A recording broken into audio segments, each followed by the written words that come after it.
Good evening, friends, and I welcome you all in my channel HS Preparation with Pradeep. और मैं आपके साथ एक बहुत ही इम्पोर्टेंट चीज़ है जिसको डिस्कस करना चाहता हूँ अभी कि role of newspaper reading in your success in any examination.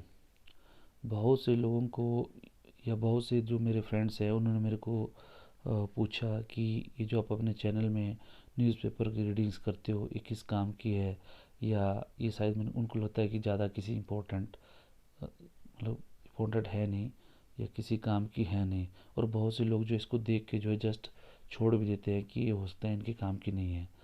मैं आपको फ्रेंड्स में बताता हूँ, this is not the right time to tell you all this things, but मेरे को फिर भी थोड़ा सा ये बताना पड़ रहा है कि मैं आपको बताता हूँ जेंटलमैन कि I have appeared around 30 to 40 time in maximum the exams. और मेरे को कोई भी ऐसा एग्ज़ाम नहीं है जो मैंने क्वालिफाई नहीं किया है रिटन। ठीक है, चाहे वो नेवी में एग्ज़ाम, चाहे 10th से स्टार्ट करो आप। नेवी का था, मैं पहले एक्सर्विसमैन हूँ और मैं नेवी में था, तो मैंने नेवी का एग्ज़ाम क्वालिफाई किया है। नेवी में होने के बाद मैंने ग्रेजुएशन किया और उसके बाद मैंने CDSC के एग्ज़ाम क्वालिफाई किए। CDSC के बाद मैंने CPO सेंट्रल पुलिस ऑर्गेनाइजेशन होता है जिसमें आपको जो असिस्टेंट कमांडेंट होते हैं उसका एग्ज़ाम क्वालिफाई किया है, और इंटरव्यू मैंने UPSC में फेस किया हुआ है। और उसके बाद मैंने बैंकिंग के एग्ज़ाम्स दिए हुए हैं, और बैंकिंग के बाद मैंने बहुत से जो दूसरे एग्ज़ाम दिए और मैंने सब क्वालिफाई किए हुए हैं। और इवन मैंने हिमाचल स्टेट गवर्नमेंट्स के जितने भी एग्ज़ाम्स दिए हैं सभी क्वालिफाई किए हुए हैं। तो मेरा जो स्ट्रेटजी जहाँ पे भी रहती थी, मैक्सिमम लोग ये सोचते हैं कि जो भी अ, उनका पेपर है, पेपर को कैसे आप जो है क्वालिफाई करोगे।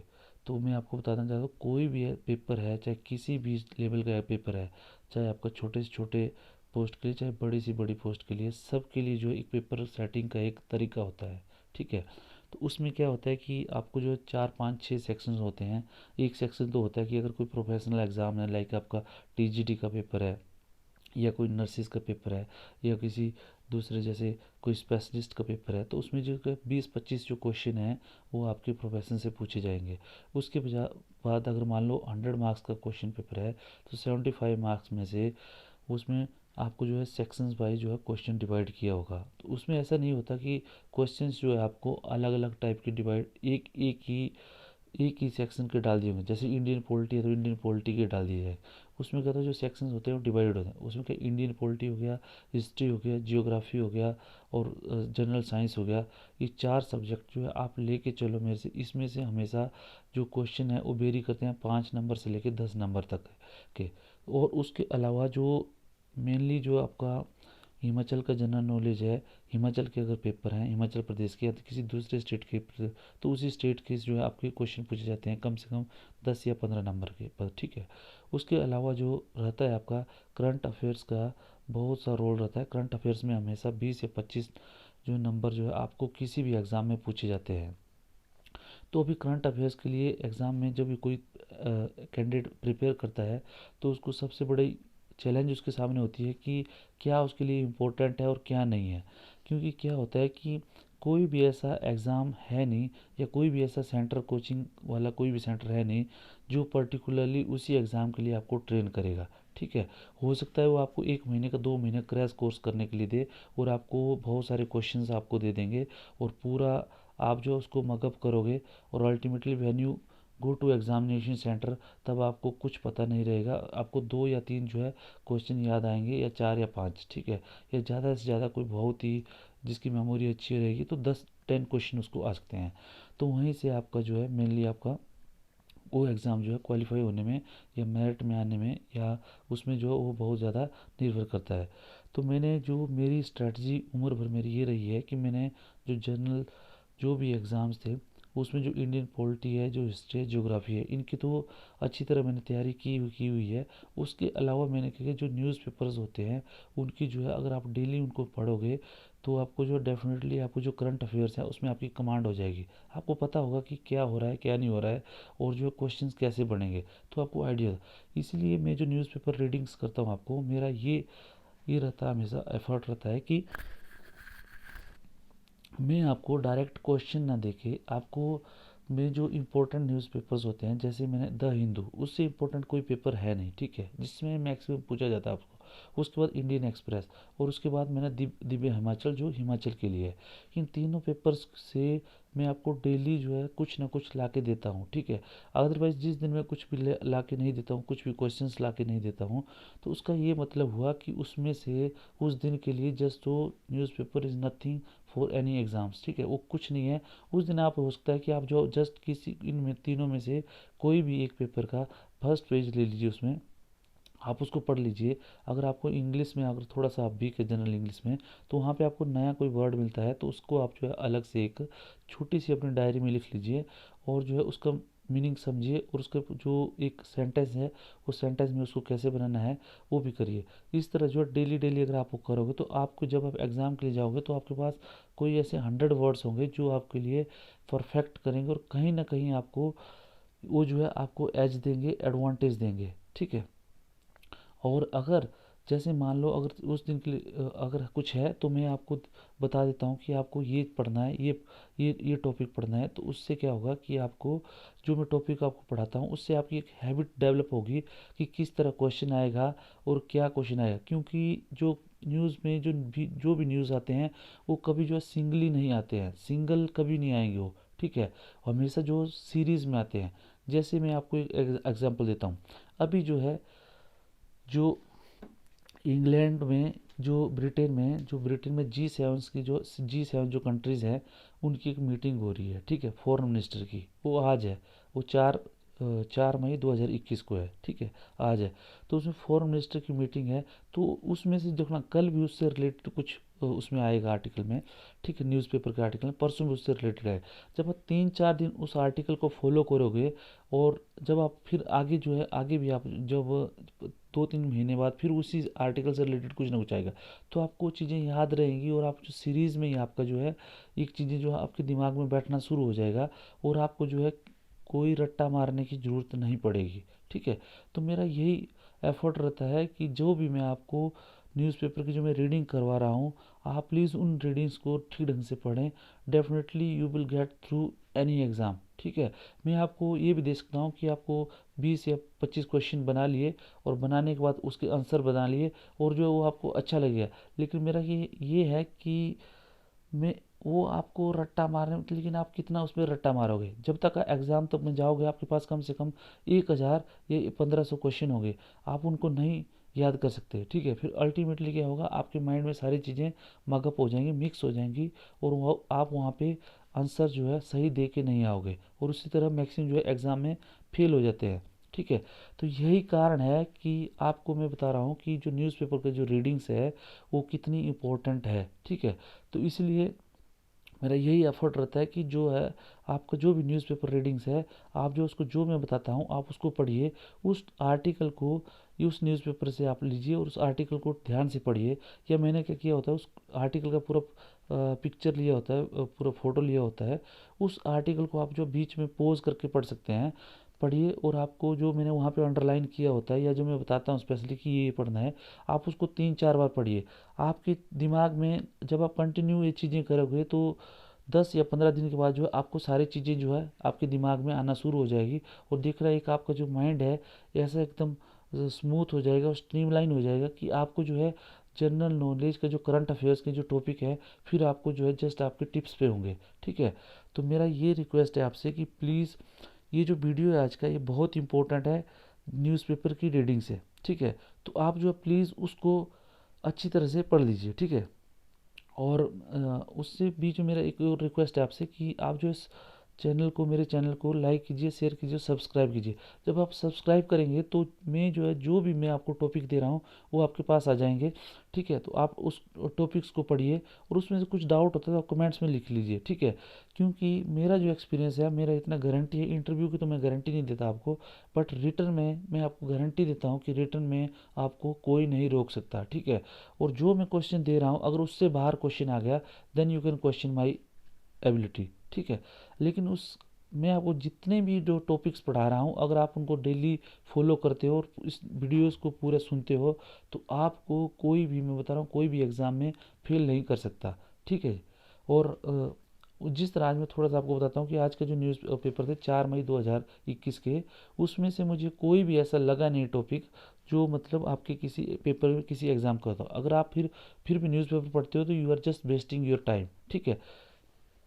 तो आओ मैं आपको बताता हूँ कि जो मैंने कुछ आज पे जो 4 मई 2021 के जो कुछ आर्टिकल लिए हुए हैं वो किस तरह जो है थोड़े से कितने काम के हैं, बट वो किसी ज़्यादा आपके किसी एग्ज़ाम में वो आएंगे नहीं, बट मैं आपको बताता हूँ कि वो किस तरह आपके हेल्प करेंगे।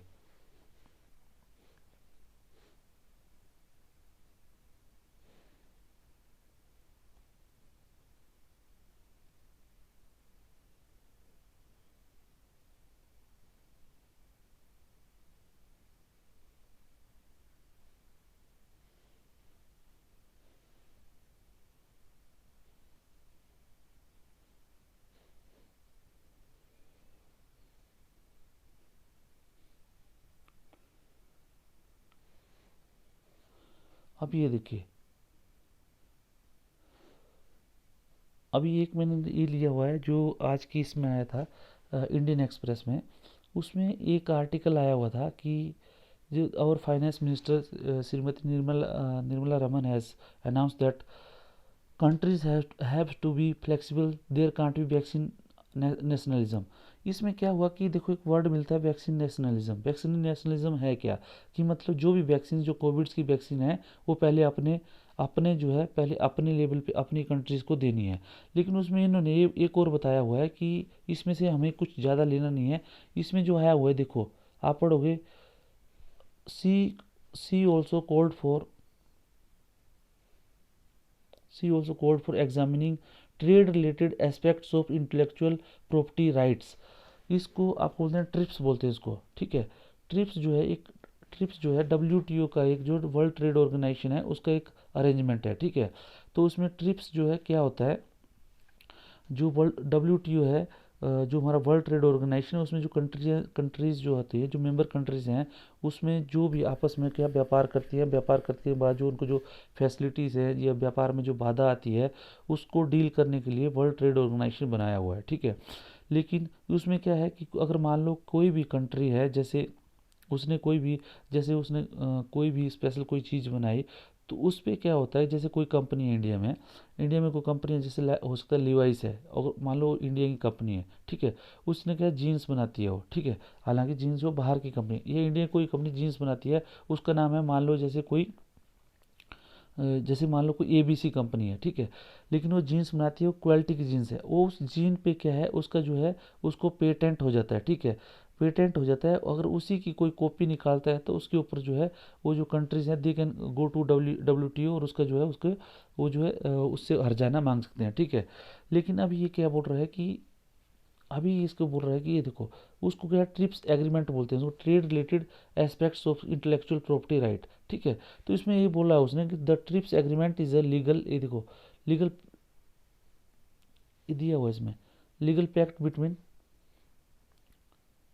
members nation of the World Trade Organization. It establishes minimum standard for regulation by national governments of different forms of intellectual property as applied for the nationals of other WTO members nation.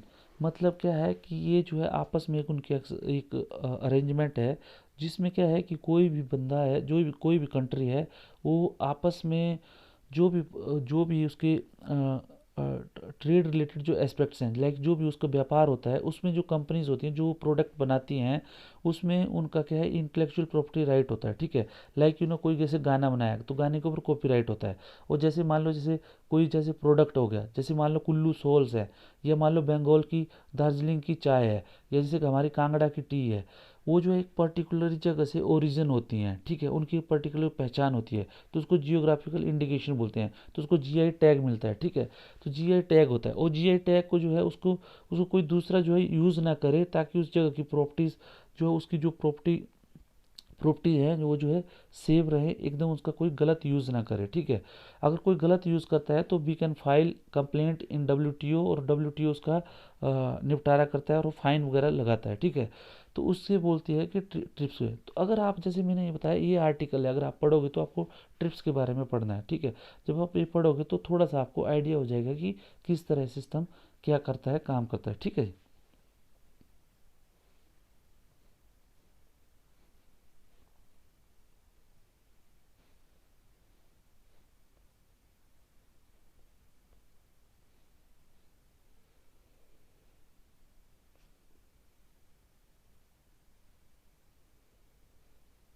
ये देखो एक और मैंने बताया था अभी, UK to host,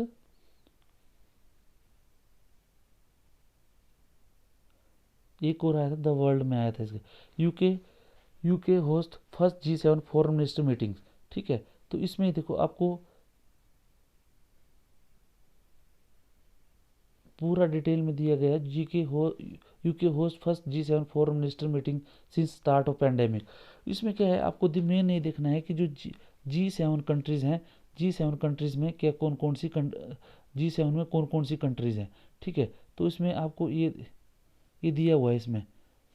इसमें G7 जो मेंबर्स हैं, इसमें कनाडा है, फ्रांस है, जर्मनी है, इटली है, जापान है, यूएस है और ब्रिटेन है।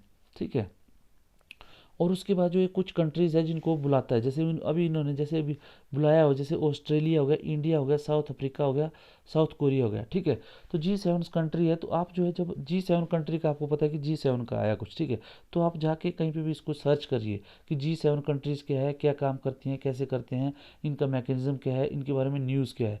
जब आप पढ़ेंगे तो उसके बाद जो है आपको एक आइडिया हो जाएगा कि क्या है। ठीक है, तो इससे रिलेटेड जो है आपको क्वेश्चन पूछे जाते हैं। ठीक है, यही से इसीलिए मैं जो आपको पूरा बताऊँ कि आपको पूरा आर्टिकल पढ़ लीजिए, तो आपको जो थोड़ा थोड़ा इसको याद हो जाएगा। ठीक है, उसके बाद अभी एक और दिया हुआ है इन्होंने, एक और आर्टिकल दिया हुआ है। सी राजा मोहन जी, एक बहुत सी राजा मोहन, ये जो बहुत से ये जो है आर्टिकल देता है फॉरन इंटरनेशनल रिलेशन से रिलेटेड।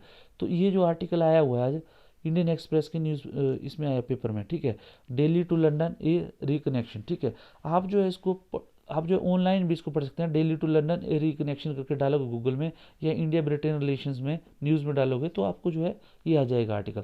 तो इसमें बड़ी डिटेल में दिया हुआ है कि जो है किस तरह इंडिया के जो ब्रिटेन के साथ क्या रिलेशन है, क्या जो है ब्रिटेन की रिक्वायरमेंट है, why it want relations with India, और इंडिया को जो है ब्रिटेन की ज़रूरत क्यों है। ठीक है, क्योंकि फॉरेन रिलेशंस में एक बोलते हैं कि there is nothing permanent in foreign relation, only तेरा परमानेंट्स आर ओनली इंटरेस्ट। अगर मतलब कंट्री के जो कोई कुछ भी जो कंट्री के दो रिलेशंस होते हैं उसमें कुछ परमानेंट नहीं होता, परमानेंट होता है ओनली कंट्रीज़ के हित। ठीक है, तो जो इस तरह इसमें दिया गया है, क्लियरली दिया है कि क्या क्या जो है ब्रिटेन क्या सोचता है इंडिया के बारे में, इंडिया उनकी क्या क्या लिगेसी है, जो पार्टीज थी उनकी, जो टोरीज थे और उस तरह लिबरल्स थे, और अभी और ये उनके लेबर पार्टी है, इनकी जो पार्टीज़ हैं इनकी सोचना क्या है, लेबर जो है कि लेबर पार्टी जो है इंडिया के बारे में क्या सोचती है, टोरीज क्या सोचते हैं, और इस तरह जो इसकी जो कॉलोनियल लिगेसी थी उसमें भी उनका क्या सोचना है। ठीक है, और अभी जो है जो ब्रिटेन है उसके चैलेंजेस क्या है, तो इस आर्टिकल में उन्होंने पूरा दिया हुआ है। एक मैं थोड़ा सा आपको बताता हूँ, ये देखो इसमें India and Britain need each other, ये देखो India and Britain need each other to achieve the larger goal. ठीक है, मतलब इंडिया और जो लार्जर गोल है उनको अचीव करने के लिए दे नीड ईच अदर्स। ठीक है, तो on trade example both are on the rebound from the respective regional blocks. ठीक है, क्योंकि पहले क्या था, ये यूरोप का था, यूरोप जो है उसका यूरोपियन जो ब्रिटेन था और यूरोपियन यूनियन का एक हिस्सा था, अभी उन्होंने यूरोपियन यूनियन से एग्जिट कर लिया है। ठीक है, तो ये जो है रीजनल जो उनका जो ट्रेड पार्टनर था, ठीक है, उसको जो अभी उससे निकले हुए रीजनल ब्लॉक से, तो उसको naturally it needs new trade partner. ठीक है, तो इंडिया के पास जो एक नई अपॉर्चुनिटी है। ठीक है, इंडिया इसके लिए नई अपॉर्चुनिटी है। ठीक है, और उसी तरह जो इंडिया जो है इसमें दिया हुआ देखो कि India has refuse to join the China central regional comprehensive economic partnership. जो आर सी ई पी करके था, जो चाइना सेंटर था, उसको जो है इंडिया ने ज्वाइन करने से मना किया है। तो इसके लिए economic although both will continue to trade with their regional partner, they are eager to build new global economic partnership. जब आप ये पॉइंट है, जब आप ये सब चीज़ें समझोगे तो आपको डेफिनेटली आपके पास एक अच्छा मटेरियल होगा और कोई भी एग्ज़ाम के लिए जो है आप क्वालिफाई कर सकते हैं। अब इसमें क्या है कि कोई छोटे से छोटे एग्जाम के लिए आपको ये बात है कि आर सी ई पी की फुल फॉर्म क्या है। ठीक है, तो आपको आर सी ई पी की फुल क्या है, रीजनल कंप्रिहेंसिव इकोनॉमिक पार्टनरशिप। ठीक है, तो ये जो आपको क्वेश्चन पूछता है और बड़े से बड़े एग्जाम में आ जाएगा कि जो R C what were the reasons for the India to withdraw from the RCEP, ठीक है। तो RCEP से इंडिया ने जो विड्रॉ किया है वो क्यों किया, ठीक है। यूरोपियन यूनियन ने सॉरी ब्रिटेन ने यूरोपियन यूनियन से क्यों एग्जिट किया। तो ऐसे क्वेश्चन जो है आपसे आ जाते हैं, तो तभी ये जो आर्टिकल है ये बहुत इंपॉर्टेंट है, ठीक है। तो मैंने जो बताया हुआ आप उसको जब पढ़ोगे तो definitely your knowledge will be in a right side और इम्प्रूविंग साइड।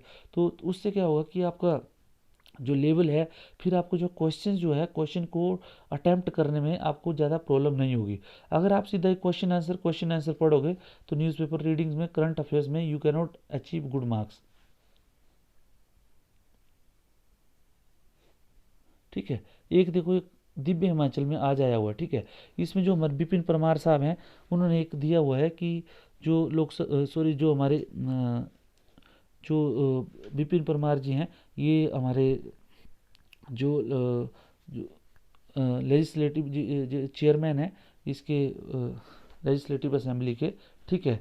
तो इन्होंने दिया हुआ है कि लोकतंत्र की मूल्यों की रक्षा और सुरक्षा और बहाली में मीडिया का अहम, ठीक है। उन्होंने बताया कि मीडिया जो है, जो इसमें देखा सिर्फ बना कि मीडिया देश का चौथा स्तंभ माना जाता है। प्रेस की आज़ादी के महत्व के लिए दुनिया को आगाह करने वाला यह दिन बताता है कि लोकतंत्र के मूल्यों की सुरक्षा और बहाल करने में मीडिया अहम भूमिका निभाता है। ये तो हेडिंग हो जाए। उसमें एक और इम्पोर्टेंट चीज़ आई हुई है, आज देखो, विश्व प्रेस स्वतंत्रता दिवस कब बनाया जाता है। ये जो 3 मई को बनाया जाता है, ठीक है। और उसमें इन्होंने लिखा है कि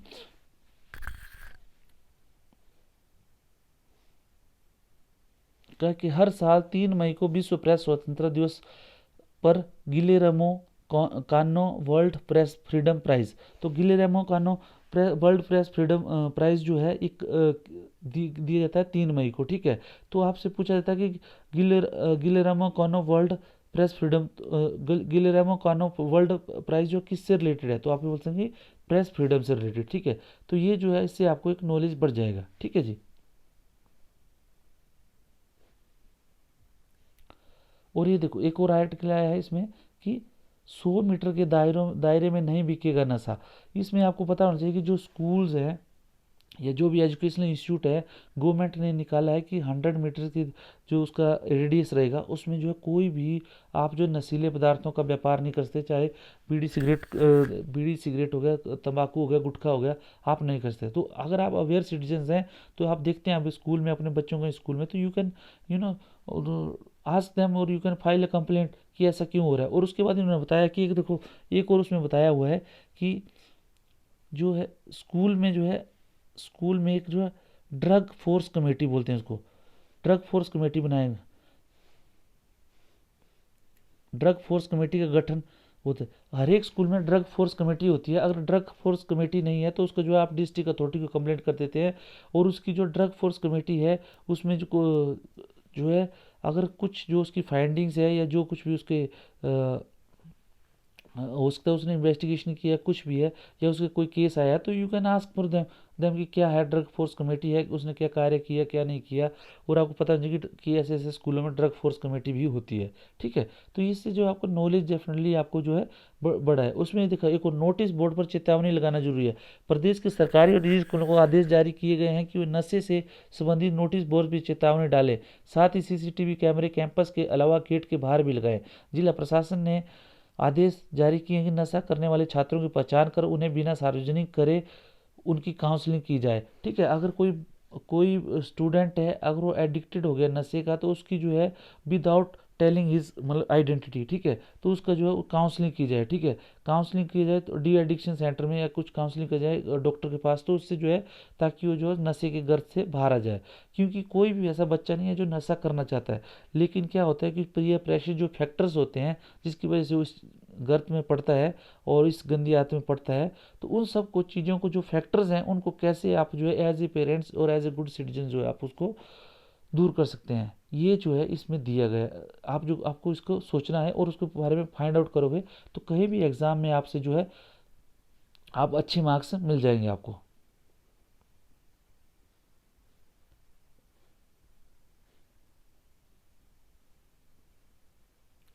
और एक और आया हुआ है जो है ये आपका क्वेश्चन बन सकता है इसमें।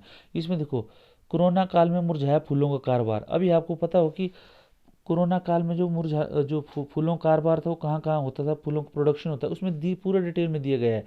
और उसमें आपसे क्वेश्चन पूछा जा सकता है कि हिमाचल के किस जिले में सबसे ज़्यादा फूलों का उत्पादन होता है, या या हेक्टेयर में किस जगह सबसे ज़्यादा फूल उगाए जाते हैं।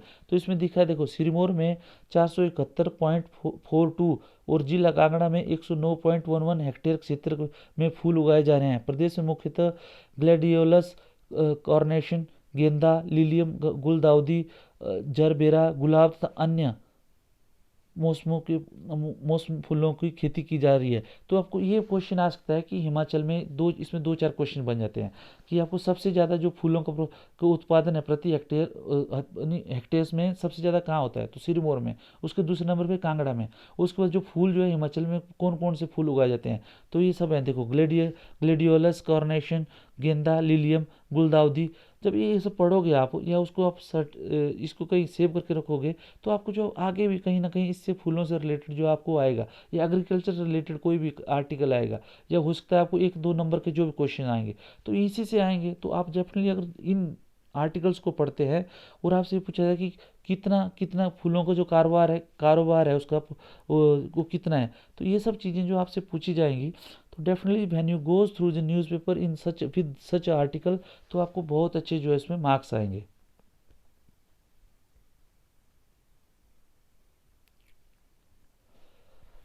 जेंटलमैन, तो मैं ये बोलता हूँ आपको कि न्यूज़पेपर जो रीडिंग्स हैं उनका बहुत इंपॉर्टेंस है to to secure the good marks in your examination. और इसको जो है न्यूज़पेपर को कैसे पढ़ना है एक बहुत बड़ी आर्ट है। और मेरा आपसे रिक्वेस्ट है कि when you are with me, you are studying with me, और जब आप मेरे साथ ये आर्टिकल्स को फॉलो करोगे, मैं बोलता हूँ आपको कि जब आप 1 महीने बाद जो you will be thorough with this newspaper readings, फिर देखना आपको जो करंट अफेयर्स हैं, किस तरह आपके करंट अफेयर्स में आप जो है हाईएस्ट स्कोर करते हो, और आप जो है अपने एग्ज़ाम में क्वालिफाई करोगे। तो मैं इतना ही बोलता हूँ, आज का जो लेक्चर है उसको ख़त्म करता हूँ। मेरे आपसे रिक्वेस्ट है, please share it, like it and subscribe it, और अपने दूसरे फ्रेंड्स को भी बताएं ताकि उनका भी जो है वो भी इसमें ज़्यादा इंटरेस्ट लें, और जो है हिमाचल से मैक्सिमम बच्चे जो है एग्ज़ाम जो है क्वालिफाई करें। यही मेरा आपसे रिक्वेस्ट है। Thank you very much and good night.